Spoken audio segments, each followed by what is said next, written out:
Selamat hari Minggu untuk setiap jemaat Tuhan yang saat ini di rumah bertemu kembali di ibadah online. Biarlah kasih Kristus senantiasa menaungi kita, amin. Amin. Saya yakin dan percaya bahwa kita senantiasa satu di dalam kasih-Nya Tuhan, satu dalam kekudusan-Nya Tuhan. Amin. Mari kita persiapkan hati kita untuk kita menerima berkat yang luar biasa.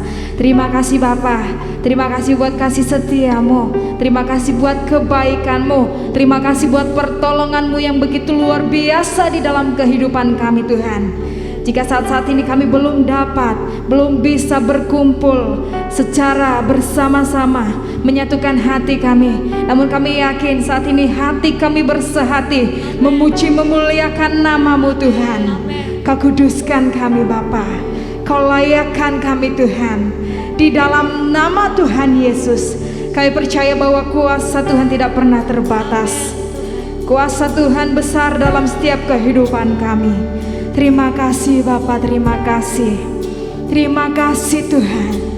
Terima kasih Bapa. Nama-Mu termulia, nama-Mu terbesar Tuhan. Alam semesta menyaksikan kekuasaan-Mu.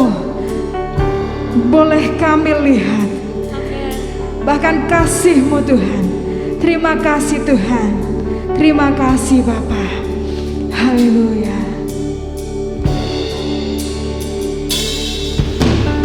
Alam semesta melukiskan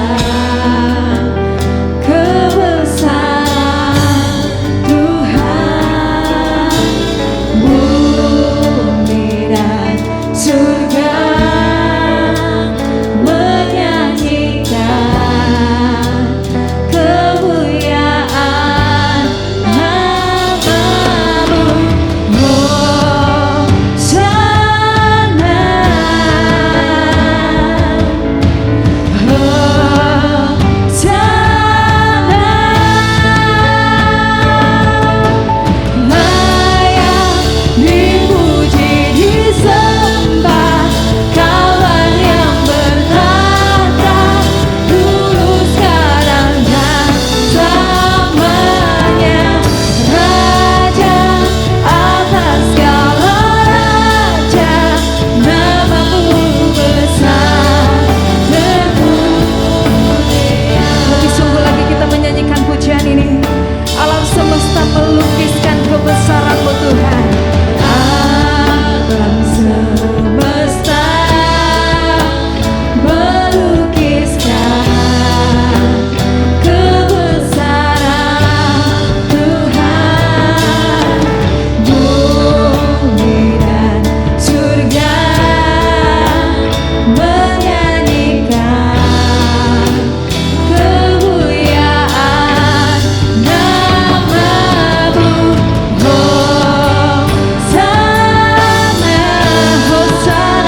Dia Allah yang bertahta atas setiap kehidupan kita. Amin. Kita mau naikkan syukur kita kepada Tuhan. Haleluya. Kita mau bersorak-sorai bagi namanya yang kudus. Kasihnya yang begitu besar yang boleh kita rasakan. Amin. Haleluya. Kita akan bernyanyi, kita akan menari untuk Tuhan. Amin. Amin.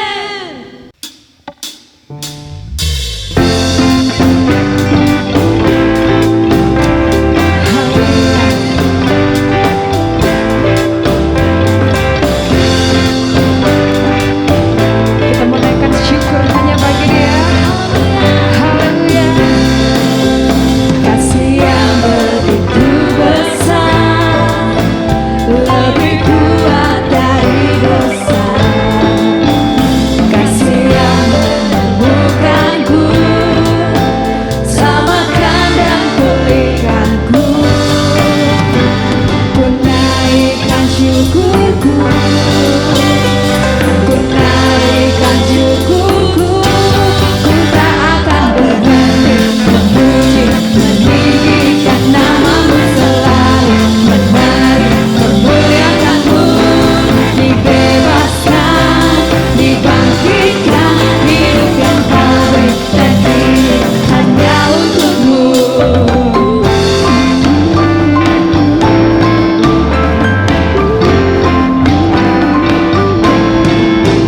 Kasih yang begitu besar, lebih kuat dari dosa. Kasih yang menemukanku, selamatkan dan pulihkanku. Ku naikkan syukurku, naikkan syukurku. Ku naikkan syukurku, ku tak akan berhenti memuji, meninggikan namamu selalu, menari, memuliakanmu. Dibebaskan, dibangkitkan, hidup yang baru dan hidup hanya untukmu. Ku tak berhenti memuji, meninggikan namamu selalu, menari, memuliakanmu. Dibebaskan, dibangkitkan, hidup yang baru dan hidup hanya untukmu. Hidup yang baru dan hidup hanya untukmu. Hidup yang baru dan hidup hanya untukmu. Haleluya. Hidup kita persembahkan hanya untuk Tuhan. Amin.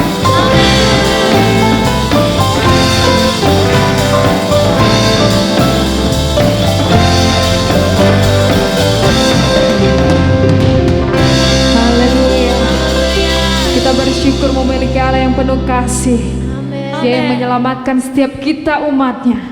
Dia Tuhan, Dia yang terhebat, Dia kuat. Haleluya. Kita tetap akan menaikkan pujian kita kepada Tuhan.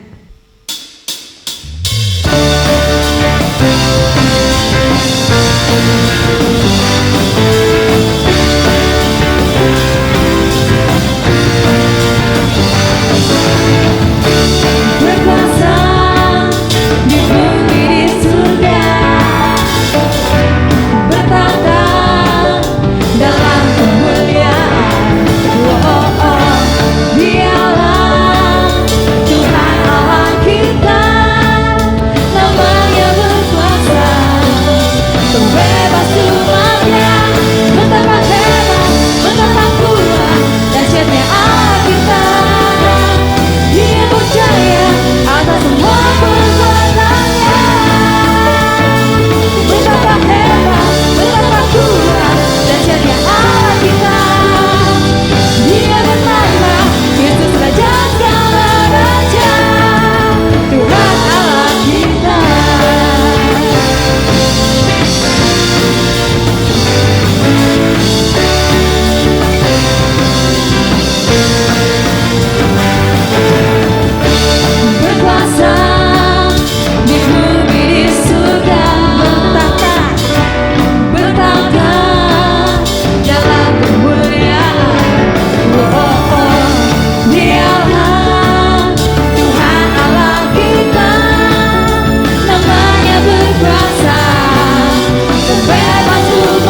mendengarkan kebenaran firman Tuhan.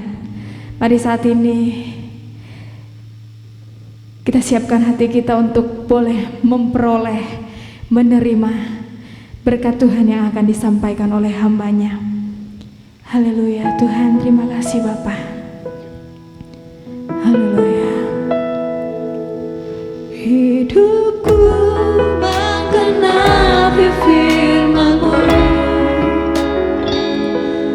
tanda mujizat sertai setiap langkahku. Kau bersamaku di dalamku, jadi bukti kebesaran-Mu. Mari bersama-sama kita menyanyikan pujian ini. Haleluya. Kau sempurna ya, dalam rencana-Mu dan karya-Mu. Ku serahkan hidupku, pulihkan dengan Roh-Mu. Tuhan, Kau sempurna. Tuhan, Kau sempurna. Amin. Dalam rencana-Mu dan karya-Mu, ku serahkan hidupku, pulihkan dengan Roh-Mu. Hidupku menggenapi firman-Mu, tanda mujizat sertai setiap langkahku. Kau bersamaku di dalamku, jadi bukti kebesaran-Mu.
oleh hamba-Nya.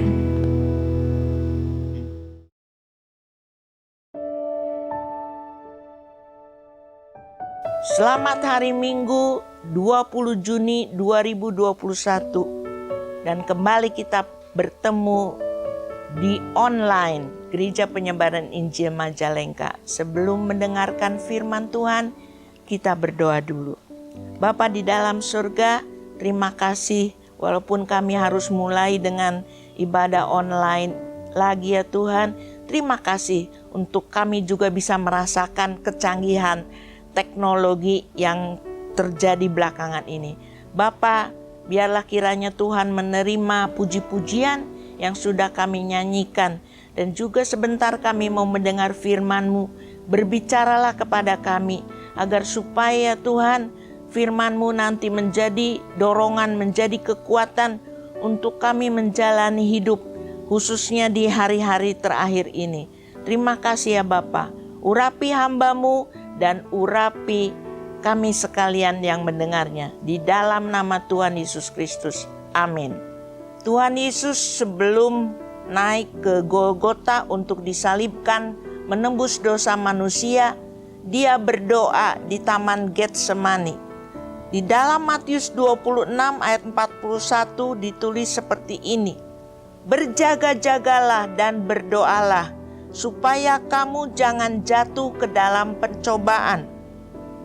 Lalu kita sering bertanya, buat apa berdoa, toh persoalan tetap datang.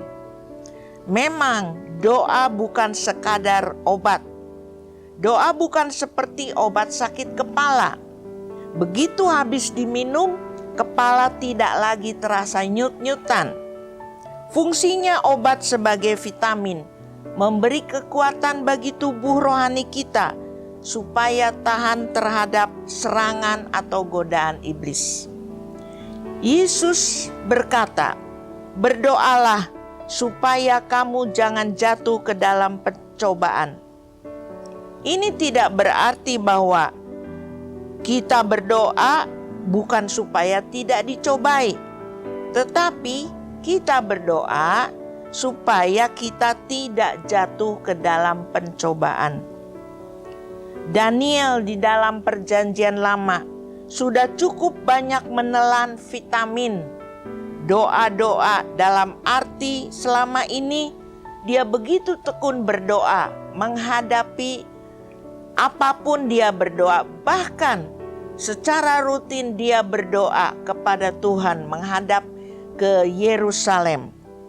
Doa memberi Daniel kekuatan sehingga setiap kali dia menghadapi resiko, ketaatannya kepada Allah Bapa begitu nyata. Pencobaan datang, namun Daniel tidak pernah jatuh ke dalam pencobaan. Orang yang berdoa dan yang tidak berdoa, keduanya berpotensi punya masalah. Keduanya berpotensi akan menghadapi gangguan-gangguan dalam kehidupan, akan menghadapi penghalang-penghalang yang tidak selalu membuat mulus jalan perjalanan hidupnya. Bedanya, orang yang berdoa akan kuat dan orang yang tidak berdoa adalah orang yang rapuh. Yang satu mampu mempertahankan iman, yang satu lagi cenderung akan mengkompromikan imannya dengan dosa. Setiap kita diberi kebebasan untuk memilih apakah kita mau berdoa atau tidak. Alangkah bijaksananya apabila kita memilih menjadi orang yang berdoa. Berdoa memberi nutrisi untuk manusia rohaniah kita. Sesekali boleh terasa pening, namun kita akan tetap berdiri. Pencobaan boleh sewaktu-waktu datang, tapi kita tidak akan jatuh ke dalam pencobaan itu. Ada 3 ayat pendek-pendek di dalam Perjanjian Baru seperti ini. 1 Tesalonika 5 ayat 16, bersukacitalah senantiasa. Di ayat 17-nya, tetaplah berdoa. Dan ayat 18, mengucap syukurlah dalam segala hal. Menurut saya ini merupakan 3 vitamin manjur dalam menghadapi kehidupan yang tidak semakin baik semakin hari kita menjalaninya. Namun hadapi apapun juga dengan sukacita. Bersama-sama dengan Tuhan segala sesuatunya akan menjadi baik. Dan dalam menghadapi apapun juga tetaplah berdoa. Bukan saja waktu susah, namun pada waktu senang juga kita berhubungan dengan Tuhan senantiasa. Dan di dalam segala hal mengucap syukur, keadaan baik ataupun buruk mengucap syukur. Lalu saya mau memberikan sebuah motivasi tentang Immanuel, Allah bersama dengan kita, yaitu cerita motivasi tentang seorang ibu. Adalah seorang ibu muda yang mulai menampakkan kakinya di jalan kehidupan. Dia bertanya, "Jauhkah perjalanan?" Sang pemandu jalan menjawab, "Iya, perjalanan ini jauh, Ibu. Jalurnya berat. Kau akan menjadi tua sebelum mencapai akhir perjalanan. Tetapi itu akan lebih baik daripada ketika awal. Akhir nanti akan lebih baik daripada awal perjalanan ini." Ibu muda itu bahagia dan mulai bermain-main dengan anak-anaknya sambil berjalan di sepanjang jalan itu. Mengumpulkan bunga-bunga, memandikan anak-anaknya di sungai dengan air yang jernih. Mereka bermandikan sinar matahari yang hangat. Dan ibu muda ini bersuara dengan kencang, "Tidak ada yang lebih indah dari hari ini." Ketika malam tiba, terjadi badai yang membuat jalanan gelap. Anak-anak gemetar ketakutan dan kedinginan. Ibu mendekap menyelimuti mereka dengan mantelnya. Anak-anak berkata, "Ibu, kami tidak takut karena ibu ada di dekat kami.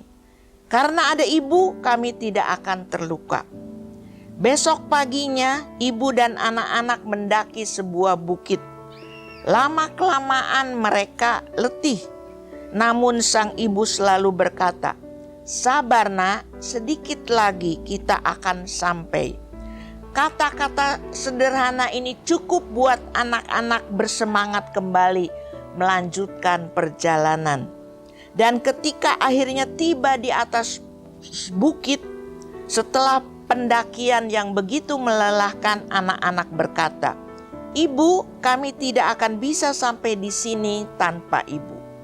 Dan ketika berbaring di malam hari, ibu memandangi bintang-bintang di langit dan mengucap syukur. Hari ini lebih baik dari hari sebelumnya karena anak-anak belajar tabah menghadapi kesusahan. Kemarin saya memberi mereka keberanian. Hari ini saya memberi mereka kekuatan. Keesokan harinya datang awan tebal yang menutupi bumi menjadi gelap. Awan peperangan, kebencian, dan kejahatan membuat anak-anak tersandung dan terjatuh. Tetapi sang ibu terus menguatkan mereka dan berkata, "Lihatlah ke arah cahaya kemuliaan itu."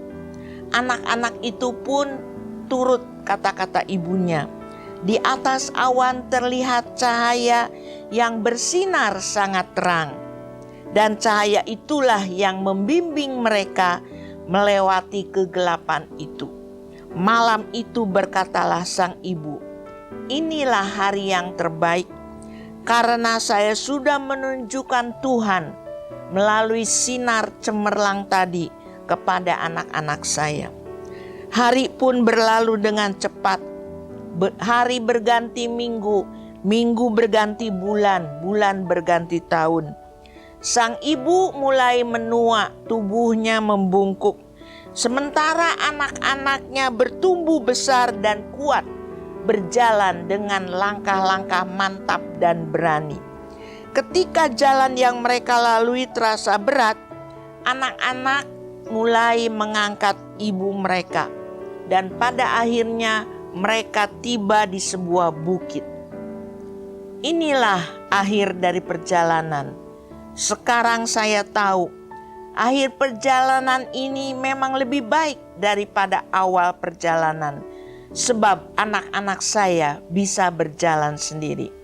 Anak-anak berkata, "Ibu akan selalu menyertai kami. Sekalipun ibu sudah pergi nanti melewati gerbang itu." Dan anak-anak itu melihat ibu mereka berjalan sendiri. Lalu gerbang itu tertutup di belakangnya. Anak-anak itu berkata lagi, "Kami memang tidak melihatnya lagi, tetapi ibu tetap ada bersama kami." Seorang ibu seperti ibu kami lebih dari sekadar memori. Ibu selalu hidup di dalam hati kami. Tuhan pun selalu bersama dengan kita. Itu sebabnya kita sering mendengar kata Immanuel, Allah berserta kita. Bagaikan desiran dedaunan saat menyusuri jalan. Tuhan hadir di tengah canda dan tawa kita. Tuhan itu bagaikan rumah tempat kita berasal, sumber kehangatan kasih dan kedamaian. Dan Tuhan juga bagaikan sebuah peta yang mengarahkan langkah-langkah kita. Tuhan adalah cinta kita dan tidak ada satupun yang bisa memisahkan dari Dia. Tidak waktu, tempat ataupun kematian. Karena Tuhan akan selalu bersama dengan kita. Bapak saya yang dikenal dengan sapaan Om Tan punya 5 anak. 2 di antaranya diajari main bulu tangkis, badminton. Yaitu saya dengan adik saya almarhumah Anne.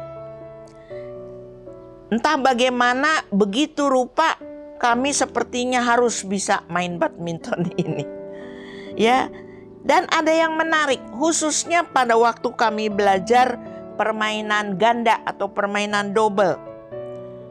Om Tan ajarkan pasangan main kita mesti sepadan. Kalau seorang teman kita, teman satu permainan ini dari belakang dia smash keras kok itu, maka kita jangan ada di belakang bersama dia. Kita harus ada di depan, di dekat net, di dekat jaring itu. Kenapa? Karena biasanya smash keras akan dibalas oleh lawan dan tidak lagi smash keras di belakang, tapi dekat-dekat dengan net itu. Maka kami harus siap-siap di situ katanya. Dan di situ kami belajar bahwasannya dalam banyak hal kita tidak mungkin bisa lakukan sendiri. Kita perlu penolong, perlu teman. Dan pasangan yang bersama-sama dengan kita dalam melakukan pekerjaan ini mesti sepadan. Bukan yang orang yang egois mau selesai sendiri, tapi sedemikian rupa mau kerjasama. Sehingga kalau dari belakang ada smash keras, kita siap-siap di depan.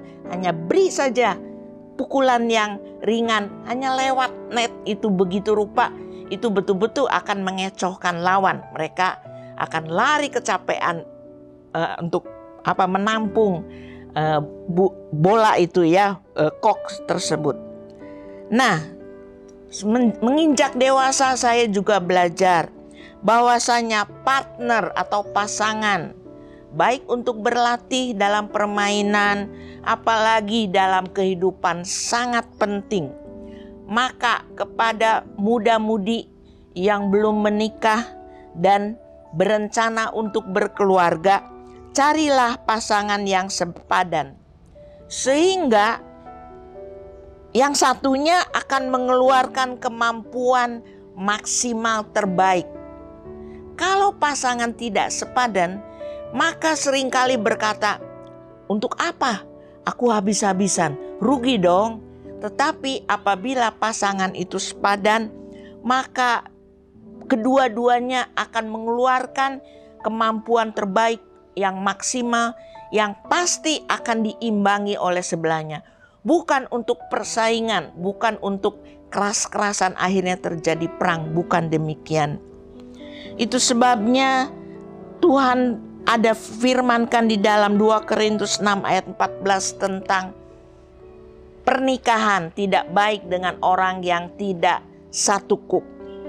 Menikah dengan yang tidak beriman, kerohanian kita akan mundur. Sekali lagi, menikah dengan yang tidak beriman, kerohanian kita mundur. Menikah dengan yang seiman tetapi tidak sepadan, pertumbuhan rohani kita tidak akan semakin dewasa. Sekali lagi, menikah dengan yang seiman namun tidak sepadan, pertumbuhan rohani kita tidak akan semakin dewasa. Yang antusias melayani Tuhan bila tidak seimbang, lambat laun akan pudar. Kadang kita melihat juga pasangan suami istri melayani Tuhan. Yang satu begitu antusias, kalau tidak diimbangi oleh pasangan satunya lagi, artinya tidak seimbang. Yang antusias ini pelan-pelan akan pudar. Bapak Ibu Saudara sekalian, begitu rupa kita jalani hidup ini sebagai anak-anak Tuhan, sebagai anak-anak terang, bahkan sebagai hamba-hamba Tuhan. Di dalam hidup ini kita butuh mujizat. Tanpa mujizat sepertinya kita merasa hambar biasa-biasa saja. Namun mujizat tidak mengubah kehidupan kita. Artinya kita jangan bergantung kepada mujizat itu. Namun kita harus bergantung kepada Sang Pembuat mujizat, yaitu Tuhan sendiri. Contoh apa yang saya tadi katakan, bahwa mujizat tidak mengubah kehidupan manusia. Israel tinggal di padang gurun dalam perjalanan keluar dari Mesir perhambaan untuk menuju tanah perjanjian Kanaan.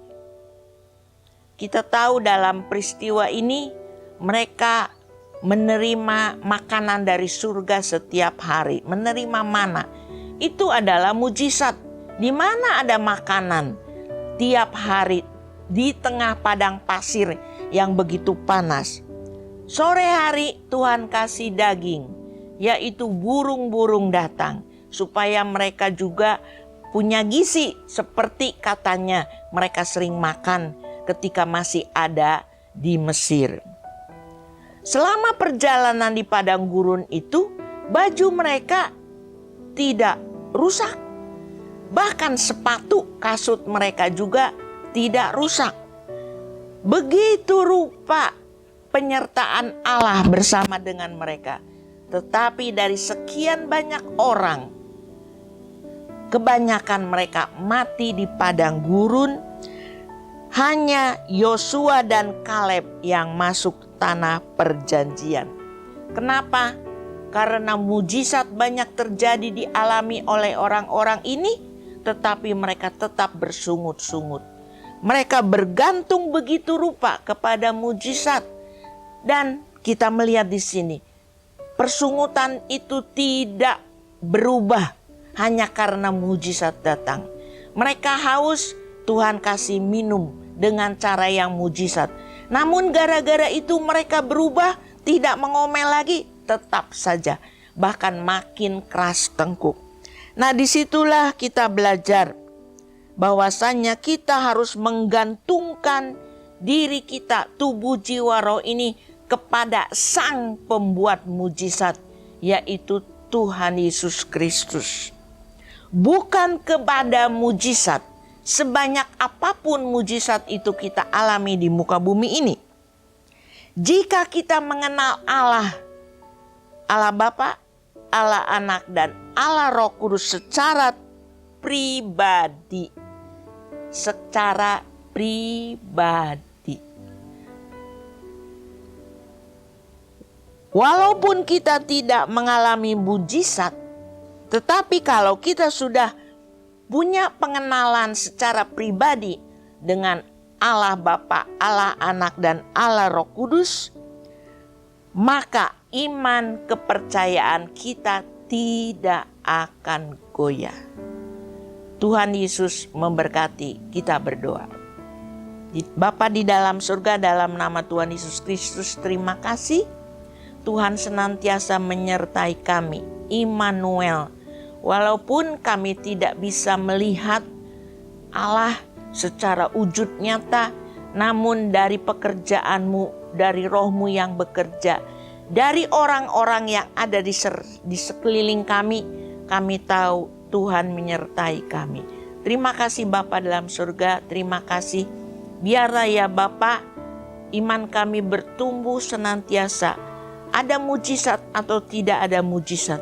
Karena kami mau bergantung kepada Engkau, kepada pribadi Tuhan, bukan kepada mujizat-mujizat yang sesungguhnya juga memang perlu untuk menguatkan kami. Namun bukan itu yang terutama. Yang terutama, kami mengandalkan Tuhan sepenuh-penuhnya. Maka di masa yang masih belum tentu dan pasti ini, dengan keadaan COVID yang masih merajalela di mana-mana, kami pertaruhkan tubuh jiwa roh kami ke dalam tangan Tuhan. Kami akan turut dan tunduk kepada segala peraturan yang ada. Dan kami juga tidak akan melanggar perintah-perintah apapun, walaupun itu keluar dari pemerintah adanya, karena itu baik untuk kami. Roh Kudus, jagalah kami agar supaya kami berjalan sesuai dengan firman Tuhan, sesuai dengan kehendak Tuhan. Sehingga dengan demikian, kalaupun toh kami tidak bisa bersaksi seperti pendeta-pendeta besar di alun-alun, di lapangan-lapangan terbuka, namun hidup kami sudah menjadi kesaksian bagi orang-orang di sekitar kami. Semua boleh merasakan dan mengalami pandemi, tetapi anak-anak terang, anak-anak Tuhan berbeda dalam menghadapinya. Kami tetap punya kepercayaan kepada Tuhan. Kami tetap punya sukacita yang dari surga. Kami tetap punya kasih untuk dibagikan kepada orang lain. Terima kasih ya Tuhan, memberkati semua siapapun yang mendengar firman Tuhan ini, karena Tuhan juga menyertai mereka sebagaimana Tuhan sudah menyertai kami. Di dalam nama Tuhan Yesus Kristus kami peralaskan doa ini. Amin.